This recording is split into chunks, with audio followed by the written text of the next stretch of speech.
उपकाराची परतफेड भाग 2. निष्ठुर मुले. साहेबराव यांची दुपारी शांत आणि चांगली झोप झाली होती. त्यामुळे ते फक्त बेडवर पडले होते. आता त्यांना झोप येत नव्हती. फक्त कधी इकडच्या कुशीवर तर कधी तिकडच्या कुशीवर असे त्यांचे चालू होते. बेडवर पडल्या पडल्या त्यांना आपले जुने दिवस आठवले. साहेबराव सुरुवातीपासूनच अत्यंत हुशार, मनमिळावू, प्रत्येक व्यक्तीचा विचार करणारे, गरिबांना मदतीचा हात देणारे व्यक्तिमत्व. साहेबराव जाधव आणि त्यांच्या पत्नी सुलोचना नोकरीच्या निमित्ताने नाशिकमध्ये राहत होते. साहेबराव प्राथमिक शाळेत शिक्षक तर सुलोचना गृहिणी होत्या. त्यांना 2 मुले होती, पहिला पारस आणि दुसरा प्रीतम. साहेबराव आणि सुलोचना यांनी पारस आणि प्रीतम यांना सुरुवातीपासूनच सर्व सोयीसुविधा उपलब्ध करून दिल्या. त्या दोघांना कशाचीही कमी पडू दिली नाही. एखादी गोष्ट मागितल्या ती गोष्ट त्यांना लगेच आणून देत असत. ते दोघेही शाळेमध्ये हुशार होते. तसेच सुलोचना त्यांचा घरी दररोज अभ्यास करून घेत असत. साहेबराव हे देखील त्यांना अभ्यासात किंवा काही अडचण असेल तर मदत करीत असत. त्यांनी शिस्त खूप छान लावली होती.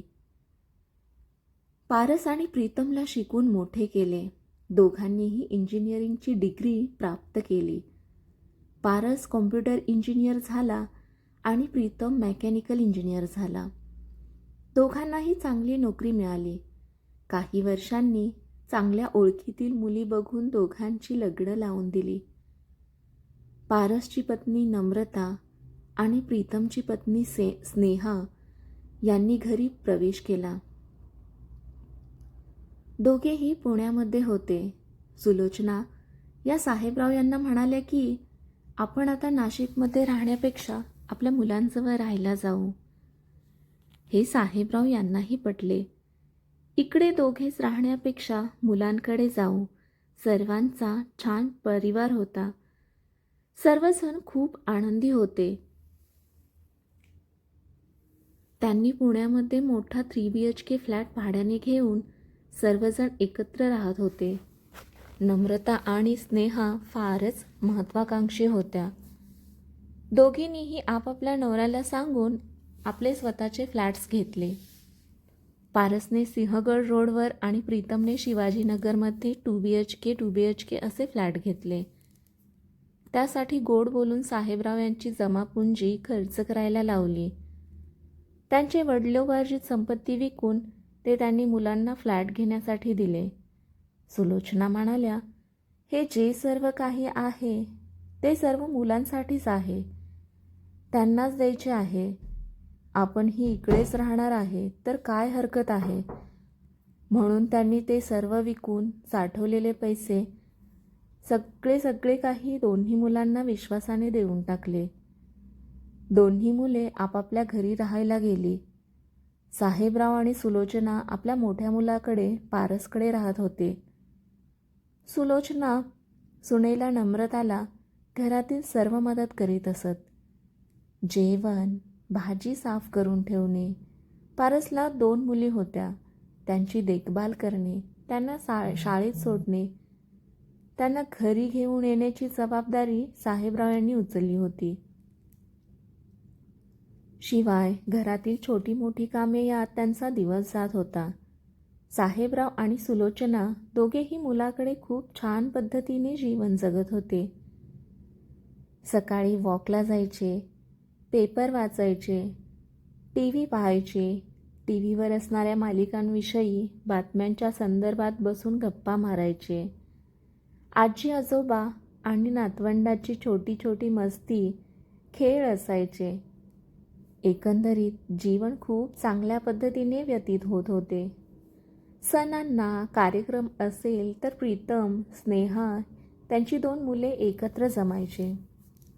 प्रीतम आणि स्नेहा यांना 1 मुलगा आणि 1 मुलगी अशी 2 मुले होती. हे सगळे एकत्र जमलेले असतील तर एकदम धमाल असायची. काही वर्षांनी सुलोचना यांच्या छातीत दुखू लागले. साहेबराव खूप घाबरले. पारस ऑफिसमध्ये होता. नम्रताने लगेच ॲम्ब्युलन्सला बोलावून घेतले. साहेबराव आणि नम्रता यांनी सुलोचना यांना घेऊन हॉस्पिटलमध्ये दाखल केले. पण सुलोचना यांचा अगोदरच मृत्यू झाला होता. डॉक्टर म्हणाले, माफ करा, मी काहीही करू शकत नाही. हे ऐकून साहेबराव स्तब्ध उभे राहिले. त्यांना वाटले जणू त्यांच्याच शरीरातील जीव कुठेतरी निघून गेला आहे आणि हे निर्जीव शरीर फक्त मागे राहिले आहे. हळूहळू ते स्वतःला सावरू लागले. काय करणार होते ते? सुलोचनाशिवाय जगण्याचा त्यांनी कधी विचारच केला नव्हता. आता ते नेहमी आपल्याच विचारात गढून जायचे. आजूबाजूला काय चाललंय हेही ते विसरून जायचे. त्यांना सुलोचना गेल्याचा फार मोठा धक्का बसला होता. यातून कसे सावरायचे हेच त्यांना समजत नव्हते. पदोपदी पत्नीच्या आठवणीने त्यांचा जीव व्याकुळ व्हायचा. डोळ्यातून नकळत अश्रू वाहायचे. आता ते मुलांकडे, नातवंड यांच्याकडे बघून जीव रमवण्याचा प्रयत्न करीत होते. काही मोठी माणसं सांगून गेली आहेत की पतीला पत्नी व पत्नीला पतीची साथ नेहमीच असावी. एकमेकांशिवाय ते अपूर्ण आहेत. एक वेळ पत्नी आपल्या पतीच्या पश्चात आपले मन मोकळे करून, बोलून, रडून मन थोडेफार हलके करू शकते. पण क्वचितच असे पुरुष असतात जे आपल्या मनातील भावना व्यक्त करू शकतात, आपल्या मनातील दुःख सांगू शकतात. त्यांना धड रडता येते ना सांगता येते. आपल्या भावना, आपले दुःख ते मनात दाबून ठेवतात आणि पत्नीशिवाय एकाकी पडतात. असे अनेक पुरुष आहेत जे पत्नी पश्चात घर माणसांनी भरलेले असूनही एकलकोंडी होतात, एकटे एकाकी पडतात. साहेबरावांची अवस्था ही काहीशी अशीच झाली होती. सुलोचना यांच्या देहांतानंतर त्यांची सून नम्रता हिच्या वागण्यातही कमालीचा बदल झाला होता. तिला आता साहेबराव ही एक मोठी जबाबदारी वाटत होती. शिवाय ती आपणच का पेलावी? प्रीतम आणि स्नेहा निवांत जीवन जगणार, फिरणार, खाणार आणि आम्हीच का यांना सांभाळायचे असे तिला नेहमी वाटे. सुलोचना होत्या तेव्हा निम्म्याहून जास्त कामे सुलोचनाच करत असत. पण त्या गेल्यानंतर सर्वच कामे नम्रताला करावी लागत असत. त्यामुळे तिची फार चिडचिड होत असे. तिने आता जाता येता साहेबराव यांना टोमणे मारायला सुरुवात केली होती. पण सुसंस्कृत साहेबराव तिला काहीही प्रत्युत्तर देत नसत. नम्रताला आता त्यांचे घरातील अस्तित्व देखील खटकू लागले होते. त्यांना बोलण्याची संधी ती शोधत असायची. काहीही करून तिला आपल्या सासऱ्यांना घरातून हकलून द्यायचे होते. एक दिवस ती त्यांच्या जेवणाच्या ताटात आमटीच्या वाटीत चमचाभर लाल तिखट जास्तीचे घालते. जेव्हा सर्वजण एकत्र जेवायला बसतात तेव्हा साहेबरावांना आमटी खूप तिखट लागते. ते म्हणतात, सूनबाई, आज आमटी थोडी तिखट झाली आहे का? तेव्हा पारस म्हणतो, अहो बाबा, ठीक तर आहे आमटी, काहीच कमी जास्त नाही आहे. तिखट, मीठ अगदी व्यवस्थित आहे. हे बघा, मुले देखील खात आहेत. त्या इतक्या लहान असून खाऊ शकतात, तर तुम्ही कसे काय तिखट झाले म्हणताय? यावर नम्रता म्हणते, बघितले कसे खोट काढतात माझ्या प्रत्येक गोष्टीत. नेहमीचंच आहे हे ह्यांचं. मला जेवण बनवता येत नाही का? पटत नसेल, आवडत नसेल तर स्वतः करून खायचे, नाही तर दुसऱ्या सुनेकडे जायचे. यांचे करा ते करा, वर बोलून घ्या, नावं ठेवायला रिकामेच आहेत. साहेबराव मान खाली घालून म्हणतात, तसे नाही सुनबाई, मला तसे नव्हते म्हणायचे. नम्रता तोंड वाकडं करते आणि गालातल्या गालात खुणशी हसत जेवू लागते आणि साहेबराव अपमान गिळत नाईलाजाने दुधाबरोबर चपाती आणि भात खाऊन उठतात. त्यांना पोट भरल्यासारखे वाटतच नव्हते, पण नाईलाज होता. हळूहळू नम्रता काहीतरी खुराफाती करायची आणि साहेबराव यांना काही समजतच नाही असे दाखवून द्यायची. रविवारचा दिवस होता. या सुट्टीच्या दिवशी सर्वजण उशिरा उठत होते. त्याच्या आदल्या दिवशी रात्री पारस, नम्रता आणि दोन्ही मुली उद्या सुट्टी म्हणून बाहेर फिरायला गेले होते. बाहेरच खाऊन देखील आले होते. म्हणून साहेबराव यांच्यासाठी सकाळीच डाळ खिचडी बनवून ठेवली होती. तीच त्यांनी रात्रीच्या जेवणामध्ये खाल्ली आणि झोपी गेले. नंतर हे सर्वजण रात्री उशिरापर्यंत बाहेर एन्जॉय करून आले व आपल्याकडील किल्लीने दरवाजा उघडून झोपी गेले. साहेबराव यांना सकाळी लवकर जाग आली. रात्रीच्या डाळ खिचडीने त्यांचे पोट व्यवस्थित भरले नव्हते. त्यामुळे त्यांना सकाळी सकाळी भूक लागली होती. नम्रताला उठवावे तर ती खूप गोंधळ घालेल, म्हणून त्यांनी चहा बिस्किटे खाऊ असा विचार करून चहा करायला पातेले घेतले आणि त्यात थोडे पाणी, साखर, चहापत्ती, चहा मसाला टाकला आणि या मिश्रणाला उकळी यायची वाट बघू लागले. आदनाला उकळी आल्यावर त्यांनी फ्रीजमधील दूध काढून त्यात थोडे ओतले व चहा तयार होताच कपात घेऊन एका प्लेटमध्ये बिस्किट काढून हॉलमध्ये जाऊ लागले. किचनमधील खडखड आवाजाने नम्रताची झोप मोड झाली. तिला प्रचंड राग आला. ती उठून बेडरूमच्या बाहेर आली. किचनमध्ये गॅसवर चहाचे भांडे बघून तिला एक युक्ती सुचली. तिने हळूच जाऊन गॅस ऑन केला आणि तसाच ठेवला आणि ओरडू लागली, पारस, पारस, लवकर बाहेर ये. बघ हे तुझ्या बाबांनी काय गोंधळ घालून ठेवलाय. वेड लागलं यांना. आम्हाला मारून टाकायचा विचार आहे यांचा वाटतं. नम्रता जोरजोरात ओरडत होती. पारस नम्रताच्या ओरडाओरडीने अर्ध्या झोपेत धावतच किचनमध्ये आला. साहेबराव पण घाबरले. तेही किचनमध्ये आले.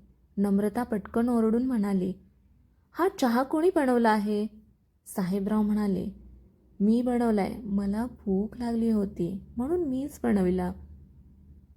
नम्रता मग जास्तच तावातावाने म्हणाली, मग हा गॅस कोण बंद करणार? मी बघितले म्हणून बरे झाले पारस, नाहीतर आपण सर्वजण जीवाणीशी मुकलो असतो. घरी मुली झोपल्या आहेत. कितीला पडले असते हे.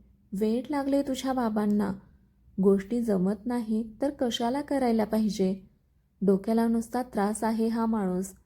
सुखाने जगू देणार नाही. पेन्शन गरिबांना वाटण्यापेक्षा स्वतः इलाज करून घ्या दवाखान्यात. साहेबराव मान खाली घालून फक्त ऐकतच राहिले. पारस म्हणाला, काय हे बाबा, तुम्हाला थोडा तासभर धीर धरता येत नाही का? थोड्या वेळाने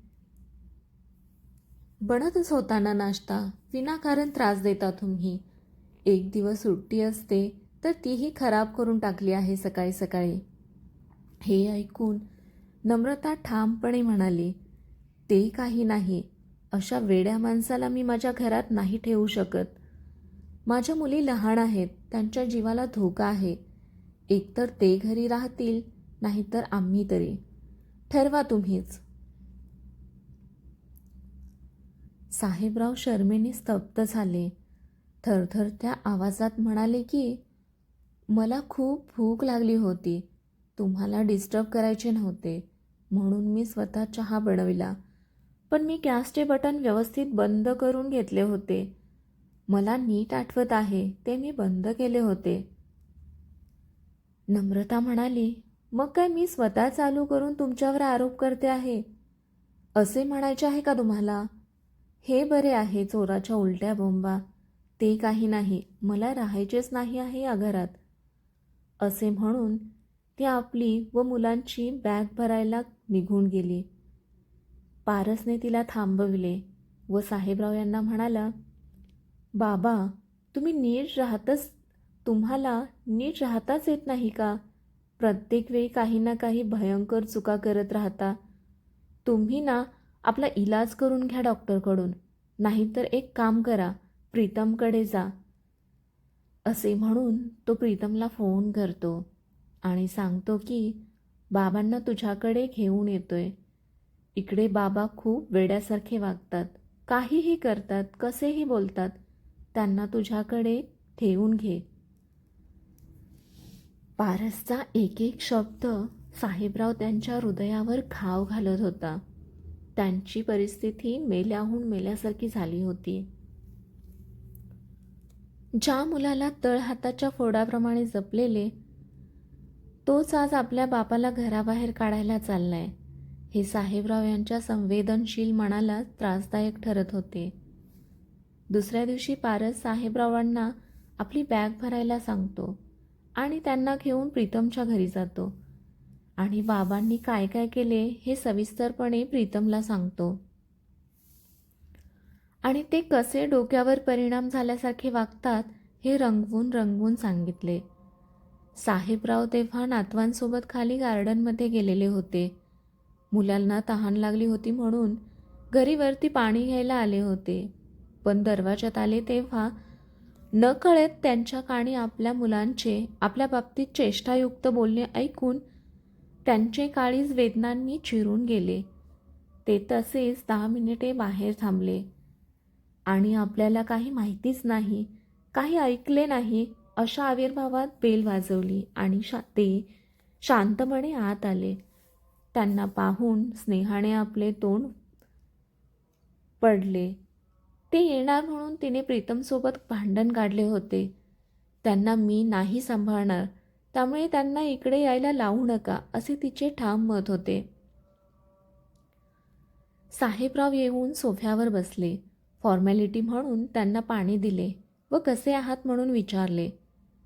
नात्यातील दुरावा, नात्यातील अंतर साहेबरावांना लगेच जाणवले, पण ते शांत बसले नेहमीप्रमाणे.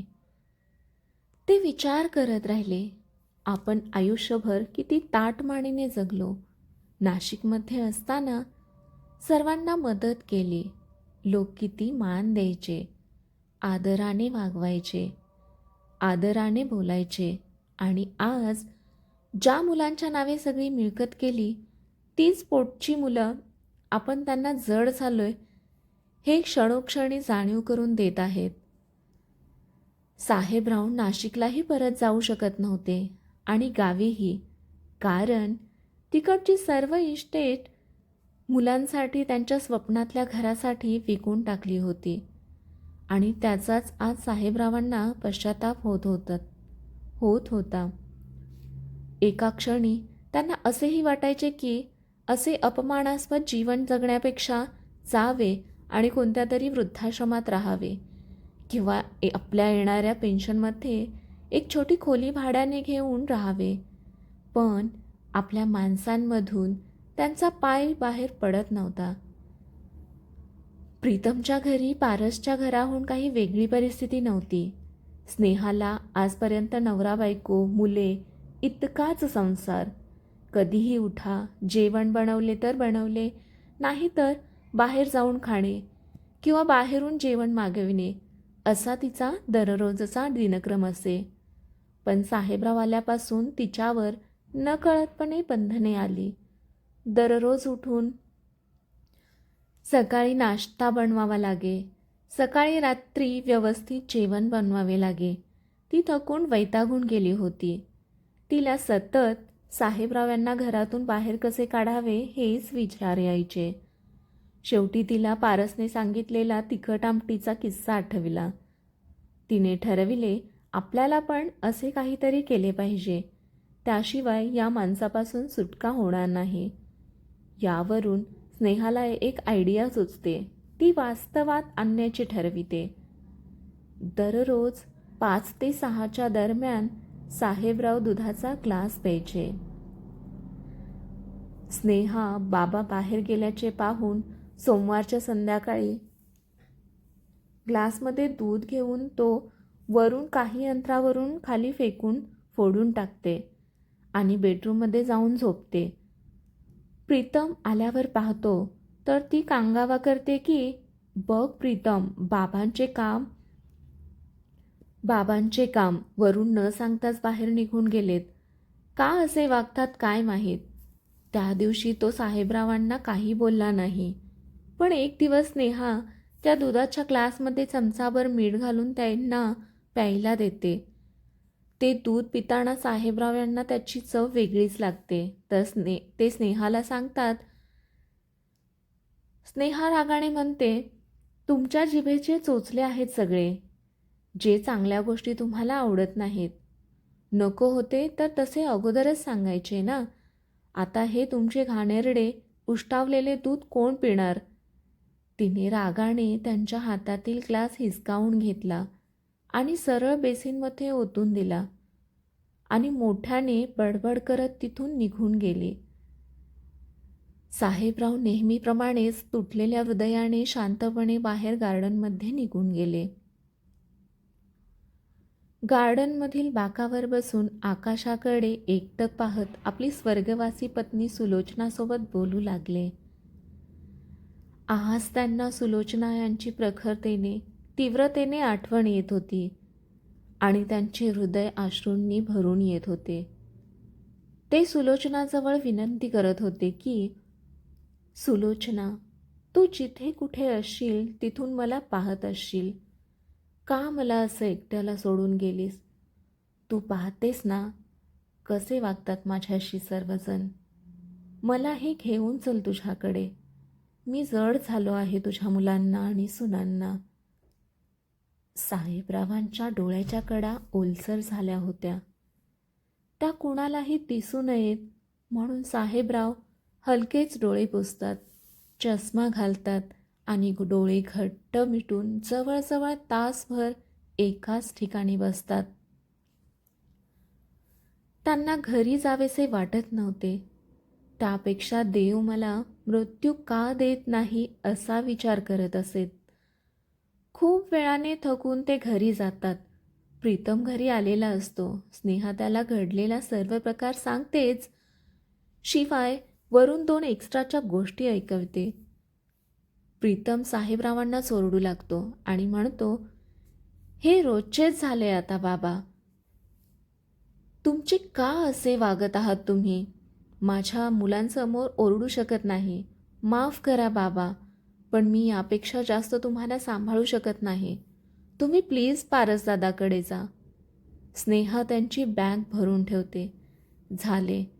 या मुलानेही प्राणउतारा करून वेडा ठरवून घराबाहेर काढले. कमाल आहे. ज्या मुलांना तळहाताच्या फोडाप्रमाणे जपलेले ते असे वागतील याची पुसटशीही कल्पना असती तर माझी प्रॉपर्टी मी कधीच विकली नसती आणि विकून यांना पैसे दिले नसते. पण झालेल्या गोष्टीवर आता विचार करून काही उपयोग नव्हता. साहेबराव सकाळी लवकर उठले आणि आपली बॅग घेतली आणि कोणालाही न सांगता घराबाहेर पडले. ते आता आपल्या मोठ्या मुलाकडे आणि सुनेकडे कदापि जाणार नव्हते. मुले इतकी निष्ठुर झाली होती की त्यांचे तोंड देखील पाहायची इच्छा राहिलेली नव्हती. ते घराबाहेर पडले, चालत राहिले आणि अखंड चालत राहिले. प्रश्न फक्त पैशाचा होता. त्यांचे जवळील पैसे संपले होते आणि त्यांची पेन्शन अजून आली नव्हती. ती येईपर्यंत काहीतरी करावे लागेल या विचारात असताना 2 दिवस ते मंदिरात काढतात. तिथेच खातात पितात. तिसऱ्या दिवशी बाहेर पडून चालत असताना थकून झाडाखाली बसलेले असताना त्यांची भेट अजयशी होते. हा तोच अजय होता ज्याच्यावर आणि त्याच्या वडिलांवर साहेबरावांचे खूप मोठे उपकार असतात आणि या उपकारांची जाणीव अजयला असते. म्हणून तो साहेबराव यांना घेऊन आपल्या घरी आलेला असतो. यापुढे काय होते हे जाणून घेण्यासाठी पुढील भाग नक्की ऐका किंवा वाचू शकता. ही कथा इथवर वाचल्याबद्दल, ऐकल्याबद्दल आपले खूप आभार. ही कथा आपल्याला आवडली असेल तर कथेला लाईक करा, शेअर करा, तसेच आपल्या चॅनेलला सबस्क्राईब करा. धन्यवाद.